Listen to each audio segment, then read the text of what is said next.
Yung tubag nato sa Salmo nag-ingon, usa ka mahinulsulon o mapaubsanon nga kasing-kasing o Dios dili nimo tamayon. Lingi imong tupad, ina kumusta imong kasing-kasing? Tamayonon o dili?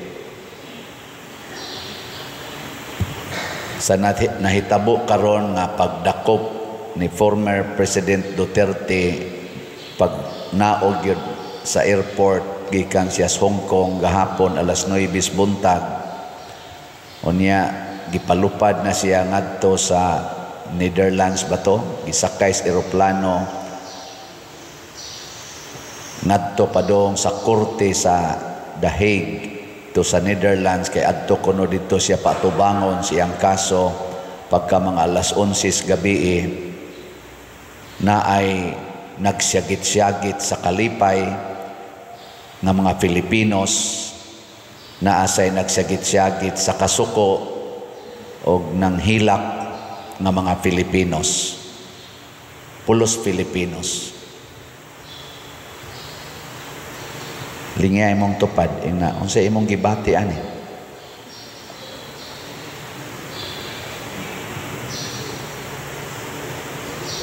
Former President nga sa iyang build, Luzon, Visayas, Mindanao, daghan kay mga infrastructures, labi na gyud mga road concreting and widening, mga bridges nga nahimo niya.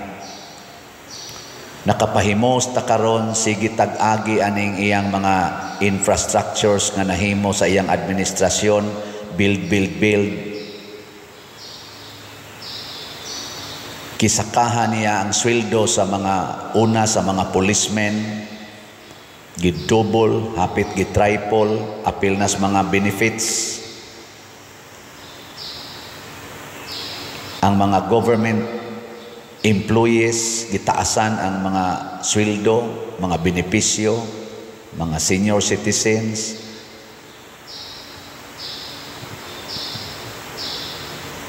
Mga eskwelahan, gipangtukod, mga bilangguan, daghan kaayong mga bag-ong mga bilangguan, Luzon, Visayas, Mindanao, kay bawaan na ang mga BGMP. Ako, 5 years kong trabaho sa presuhan, nakita nako nga porting dagkuas mga buildings gipangtukod para dili na maghuot kaayo ang mga piniriso, nga mura na lang sila mga lampinig ditong gipangsuksok, gipanghimuan sila tag 3-story, 4-story nga bag-ong mga buildings, mga facilities para maharang-arang ang ilang pagkabutang isip mga binilanggo. Karon nga natagaan siya og accusation dito sa ICC or Interpol, wa ko kasabot unsay kalainan na ng ICC og Interpol. Gidakop siya without actual physical warrant of arrest o gitransport siya ngadto sa Netherlands kuno aron adto moatubang siyang kaso nga wa gani bisan usa ka korte sa Pilipinas nga mi-order ni ana nga i-transport siya. Sa diha pa ko presuhan na assign prison ministry, kung dunay usa ka piniriso nga dadon ngadto sa laing lugar, magkinahanglan gyud court order. Kay once nahukman nga ibutang ka anang maong facility, ibalhin kag laing facility, kinahanglan court order. Usa ka VIP nato sa Pilipinas, former President Duterte, Roa Duterte, gida ngadto sa laing korte, foreign court, without single court in the Philippines making such order. Unsa imong gibati? Isip Filipino sa imong gibati. Functional pa ba ang atong justice system in the Philippines? Girespeto pa ba ang atong Philippine Constitution? Ato pa bang girespeto karon? niining maong hitabo.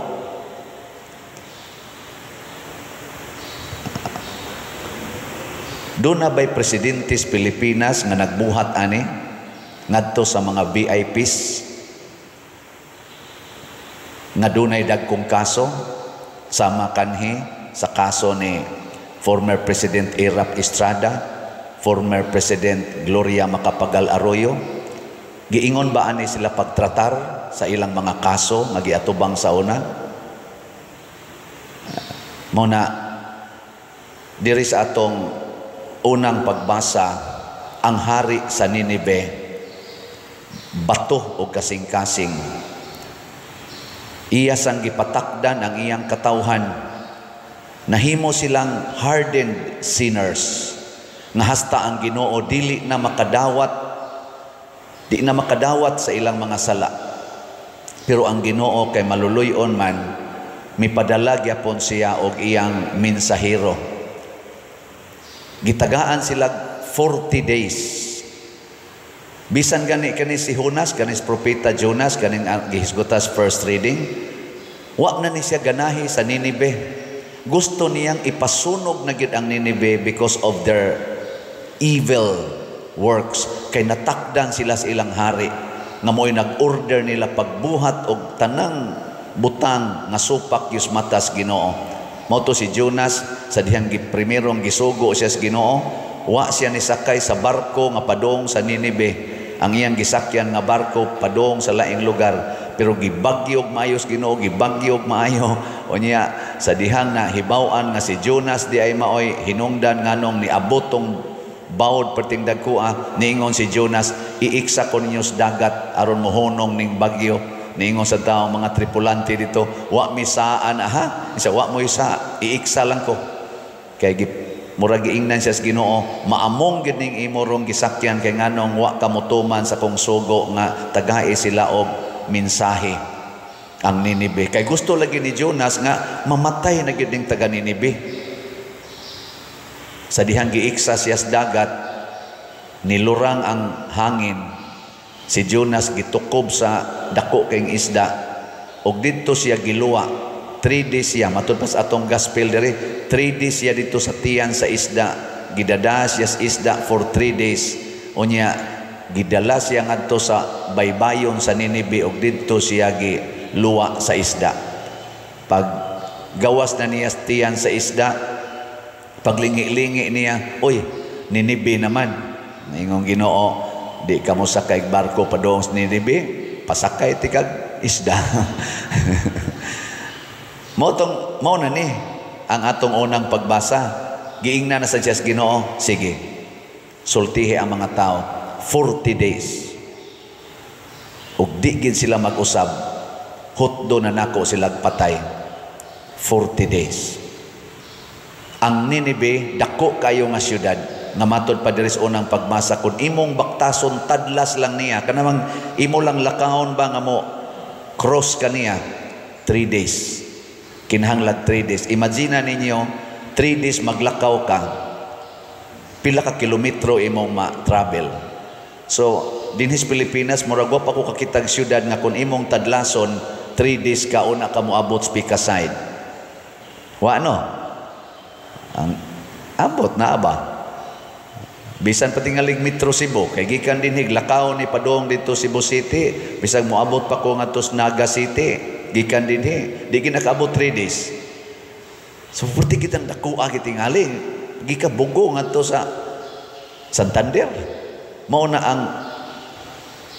ang breath lang ba kanang iya lang bang cross. Nilakaw si Jonas og 1 day sa iyang pagsangyaw. Natandog ang mga tao. Word of mouth, wala pa may cellphone sa una, karon ana may cellphone, no? Kuan raman to, group chat raman dayon ni nato karon.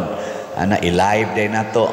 Kita day tibok mo bitang nakahibaw tag unsay nahitabo minute by minute sa pagdakop ni former President Duterte tungod ana mga live karon. Nagkatag na, gabaha, galunop na naa sa atong social media. Di na lang ko mo detalye kamo nalay tan-aw diha. Unsa may nahitabo? Change of heart. ang mga tao nga nakadungog naghinulsol, nagbasol og ilang gisi ang ilang mga sapot og nagsulob silag sako, wa na sila mukaon. Niabot ang maong notice ngadto sa hari sa Ninibe, sa presidente sa Ninibe, og ang maong notice nakatandog sad sa kasing-kasing sa hari. Iya sang gigisi ang iyang sapot, gihukas ang iyang harianong bisti og naglingkod sa siyag sako o abo, nagpuasa og ni order pagid siya tanang mga tao hangtod sa mga bata, apil ng atong mga hayop, way kaon, way inom, maghinulsol tang tanan, pamasin nga maluoy ang Ginoo nato. Mao na ang Ginoo kay maluluyon man, iyang gi-change ang iyang plano. Pero actually, wa mo change ang Ginoo sa iyang plano. Di man sa ko ganahan mo ingon nga gi-change ang iyang plano. Nga naman, gitagaan lagi niya 40 days. So, within pagyapos planos Ginoo, na kung maghinulsol ta in 40 days, naagyoy kaayuhan nga moabot. Og tungod ato, wa sila dayon nagpatay. As Filipinos, kining nang hitabo karon sa atong nasod, nalipay kang Ginoo ani? Nalipay kang Ginoo? Kining mga Filipinos, atong mga kapwa Filipinos nga nagsigirog sayaw-sayaw, gasigig yes tungod kay nadakop na gyud, na priso na gyud si President Duterte. Nalipay kang Ginoo, kuyog ninyo. Kinisang na naghila karon og nangasuko, naluoy sa kang Ginoo ninyo. Ana ba? Kinsa maron ani ang dunay mahinulsulon og mapaubsanon nga mga kasing-kasing. Duha ka hitabo sa atong nasod nga makapa-attract nato. Impeachment sa atong Vice President dito sa Congress. Gibuhat nila within 9 hours. Na-impeach ang Vice President sa Congress within 9 hours. Di ba? Guinness Book of Record. Doon na ba'y Congress sa tibuok kalibutan ng mga nasod, nag-i-impeach nila ang impeachable officer in 9 hours? Na? Umot lang. Nya, karong bag-o, gahapon, gidakop na way warrant of arrest, extradition by tawag ana, kanang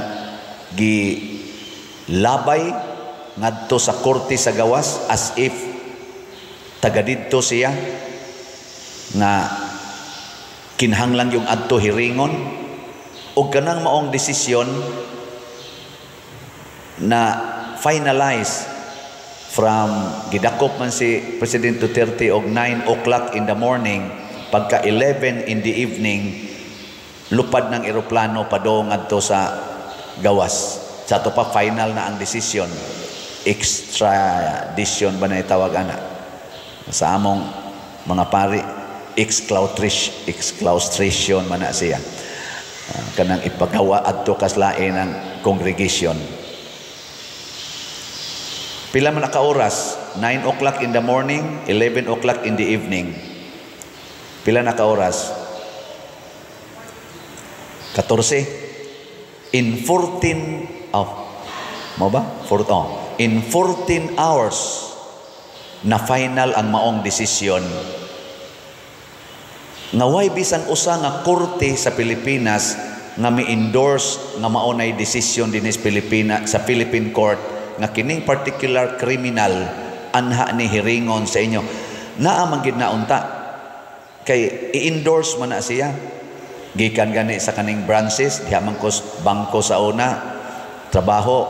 Ang usa ka branch dunay ipadang kaso ngadto sa laing branch or transaction ngadto sa laing branch na ang gani ginay endorsement nga signed by authorized officer gikan aning branch ug moabot na ngadto sa laing branch di na dawaton kay hain man ang endorsement. Bisan kaming mga taga dinhi simbahan, ako gani karon moadto man kog Amerika kun madayon pa ni karong June 2 hangtod July 2 niya kay magmisa man ko didto na may mga schedule unsa may gipangayo pagpananghid nila didto sa ilang mga parokya. Padad-agid si Father og endorsement gikan sa iyang diocese ug mauni ang mga specifications kay di gani siya magdaan ning maong endorsement, di siya dawaton dire. Kinsa kay ga-endorse nga ipada didto si President Duterte sa Hague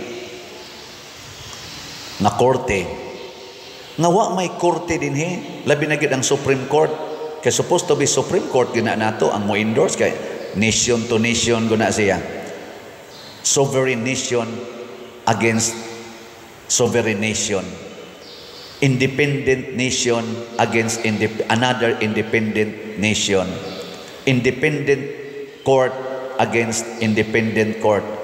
Kinsa man ang nag-endorse sa ato pag-i-overridean ang atong mga korte dinhi sa Pilipinas? Kinsa may nag-override ang higher authority tingali kaysa atong mga korte? Doon na pa ba'y higher court kaysa Supreme Court?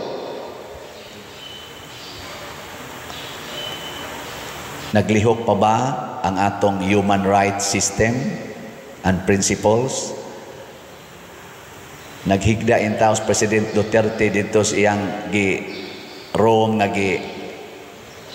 tago ang sana Rome arrest siya dito sa Villamor Air Base, nag-oxygen, natog, naghigda ra sa couch, niya gibutang ang oxygen kay ni-atake iyang sugar. Nag-insulin naman din na siya. Wa gid siya ipadag ospital. Di siya gusto mo sakay sa eroplano kay ang nindot ang hangyo sa mga pamilya, dadon usa siya sa ospital. Wa gyud. Gialsa gid siya kay ibutang gyud sa eroplano. Naglihok pa bang atong human right? Naglihok pa bang atong due process? Kanay mga pangutana ni nato ba nga usahay kita mga Filipinos kung nahitabo ni sa usa ka former president, unsa na kaning nagwali, unsa na kanang imong tupad? Doon na pa kay balaod nga mo protektar ana kanang imong tupad. Unsa nakaha ang ato mga tao nga naa diha sa atong palibot katong atong gipang himuag balay. Doon na pa kay mo respeto sa ilang human right nga gani ang VIP sa atong nasod nga ang mga tao makakita manghilak pag adto ni President Duterte sa Hong Kong, gikan to siya sa Hong Kong rally. Pag adto gani pagbarog niya dito nang hilak ang mga OFW nga mitambong sa maong rally tungod sa gugma nila aning maong tao.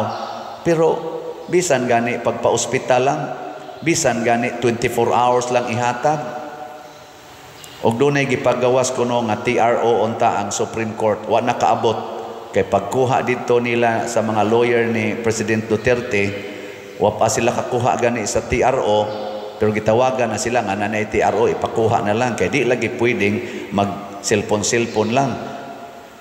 Kinahanglan ipakita gyud di mo tuo ang mga pulis kung wa gyud actual nga TRO gikan sa Supreme Court, pero nituo ang mga pulis sa text lang gikan sa ICC.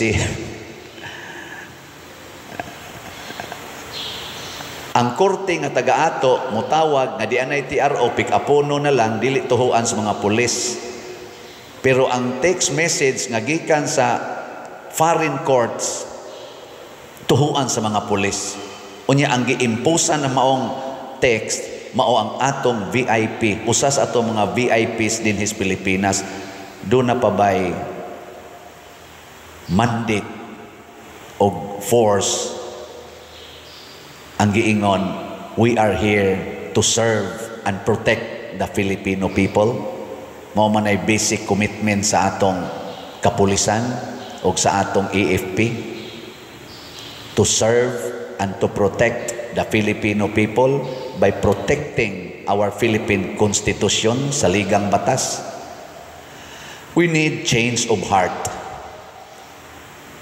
Mauna, isip inyong parish priest o isip representative sa atong Catholic Church, akong iwali ni, di ta maghuwat og 40 days, di sa ta maghuwat og 40 years. Let us have change of our hearts. Ato na ning usbon atong kasing-kasing, hunongon na ni nato mga yawanong batasan, kasina, kaning ni ang gugmas kwarta, kani usara man gyud bottom line ani, kwarta o gahom. Gailog ta sa kwarta o gahom, which is the root of all evils. Kwarta o gahom. Gilingay mong tupad, ing na may pag-ipalit na lang ni natong tanan atong kwarta og slots. Ingna. Sige tagtigom ani mo sangko tas kagubot. Sige tagtigom ani sangko tas kagubot. May pag-ato na lang ning ipalit og slots. Nya ipangtukod tanig balay, ipanghatag tanig mga pagkaon. Di ba? Pero ako isip usa ka tao o usa ka leader, musaludo jud ko ni former President Rodrigo Duterte. Una, pag-ingon gyud sa iyang anak, wa lagi warrant.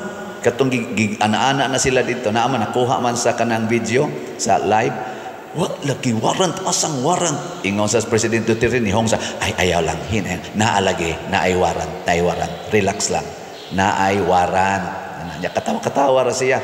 Iya jung giparelax ang iyang family. Ana, pag-istorya sa niya dito nga padung sa isa kay eroplano ing siya, ako ning kuan ninyo ha, kay basig wala na ko'y chance nga mo lecture ninyo ani.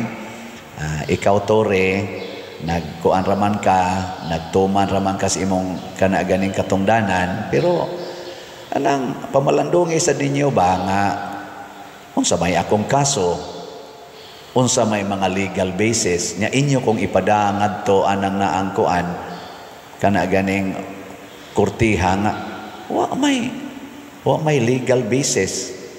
Unya gawas pa din aman ta membro dito, timan-ini ninyo ha, do na ni dakong kanang dangers kuno ingani pagkasulti ba, patanawal niyo social media, iya rang gimaymayan, iya rang gilecture, wa gid siya mangisog, kalma ra gid siya. Nya tanaw-tanaw pa niya siya ay kung tanaw-tanaw kay di ko mudagan, di ko mo excuse sa pagutay excuse nga ni ana man ta dinhi. Nya matud pa sa istorya gipusasan gid siya, dili na lang unta papusasan siya sige lang pusasi lang. Kinsay nagpusas? Si Torre kuno kana atong head sa police atong mana mo'y gapusas, nagpapusas na po si President Duterte.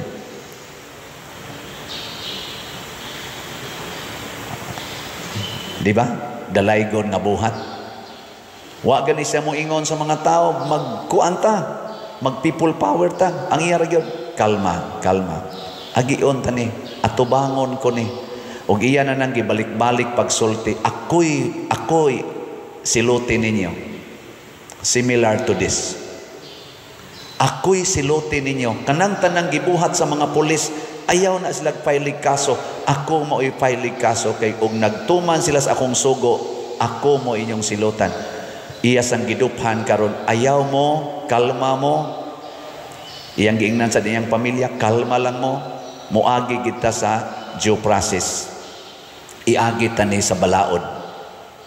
Ayaw anang inisog, ayaw anang sedisyon, pero gicharjan siya inciting sedition. Atong iampo no, gibalikas man sad mi anang President Duterte kami mga pari, hasta ganing Santo Papa nato iya man gibalikas, hasta pag atong Ginoo iyang gibalikas, pero basig na siya change of heart.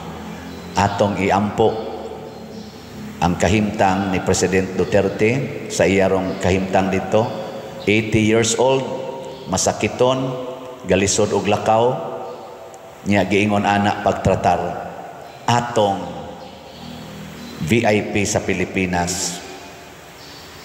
atong iampo.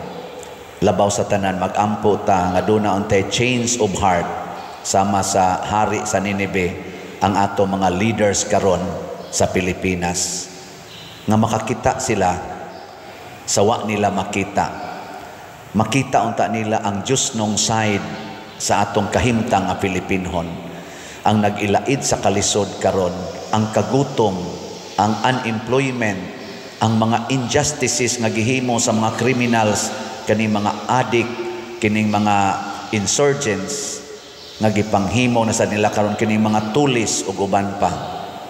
Makita unta ni ang mga masakito nato nga wa na mga tambal, kay wa na gani budget ang atong PhilHealth, wa maapil sa budget sa appropriation nining atong 2025 budget. Makita unta nila kining maong side, ang mga taong naghilak sa kalisod nga wa magkinahanglan nining klasiha sa mga decisions nga gihimo nila karon. Change of heart. Nindog ta.